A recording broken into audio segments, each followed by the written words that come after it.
ശുക്രൻ എന്ന് പറയുന്ന സിനിമയുടെ പ്രൊമോഷൻ്റെ വേളയിലാണ് ഇപ്പം എൻ്റെ ഒപ്പം നിൽക്കുന്നത് ആര്യ അല്ലേ. ആര്യ ഈ പടത്തിലൂടെ ശുക്രൻ തെളിയൂ? കാരണം ആരുടെ ശുക്രൻ തെളിഞ്ഞ എനിക്ക് തോന്നുന്നത് കൊല്ലത്താണ് ജനനം അല്ലേ? Ernakulam north Paravur. BSc agriculture അല്ലേ പഠിച്ചത്? BSc അഗ്രികൾച്ചർ പഠിച്ച ആളുടെ ശുക്രൻ തെളിഞ്ഞത് സിനിമയിലല്ലേ.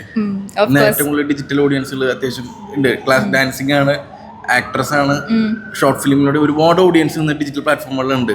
ശുക്രൻ തെളിഞ്ഞത് കലാരംഗത്ത് സിനിമയിൽ വന്നപ്പോഴാണ് അല്ലേ. എന്താണ് ഈ ശുക്രൻ എന്ന് പറഞ്ഞ സിനിമ? ശുക്രൻ എന്ന് പറഞ്ഞ സിനിമ ഒരു ഫൺ മൂവിയാണ്. എല്ലാം ഉള്ള മൂവിയാണ് ശരിക്കും പറഞ്ഞു കഴിഞ്ഞാൽ. എല്ലാ റൊമാൻസ് ഉണ്ട്, എല്ലാം റൊമാൻറ്റിക് ഇതിലെ പിടിച്ചിട്ടുള്ളതല്ലേ ജോണറുകളൊക്കെ. ഈ ശുക്രനും അങ്ങനത്തെ കഥാപാത്രം തന്നെയാണ്. റൊമാൻസ് ശുക്രനിലില്ല, എനിക്ക് അങ്ങനെ റൊമാൻസ് ഒന്നും ഇല്ല. കാരണം ആദ്യമായിട്ട് അനിയത്തിയായിട്ടാ ചെയ്യുന്നത്, ഹീറോയിന്റെ അനിയത്തിയായിട്ടില്ല. കഥാപാത്രം അതാണ്, അനിയത്തിയായിട്ടാ ചെയ്യുന്നത്. ശാലിനി എന്നാണ് കഥാപാത്രത്തിന്റെ പേര്. ഭയങ്കര ഒരു ഫൺ ജെൻസി വൈബുള്ളൊരു ഗേളാണ്. ഷോർട്ട് ഫിലിംസിലും ഈ മൂഡ് അതെ എന്താ അറിയില്ല, അങ്ങനത്തെയാണ് എനിക്ക് വരുന്നത്. വിളിക്കുന്നതൊക്കെ അങ്ങനെയാണോ? ചൂസ് ചെയ്യുന്നതാണോ? ചൂസ് ചെയ്യുന്നില്ല, എനിക്ക് വരുന്നത് ഞാൻ ചെയ്യുന്നുള്ളൂ. സീരിയസ് ആയിട്ടുള്ള അങ്ങനത്തെ അന്വേഷിക്കുന്നുണ്ട് കഥാപാത്രങ്ങൾ ചെയ്യണമെന്ന് ആഗ്രഹമുണ്ട്. ചെയ്യണമെന്നുണ്ട്. അപ്പോൾ ശുക്രൻ തെളിയേറ്റ ഈ സിനിമയിലൂടെ ശരി. Thank you.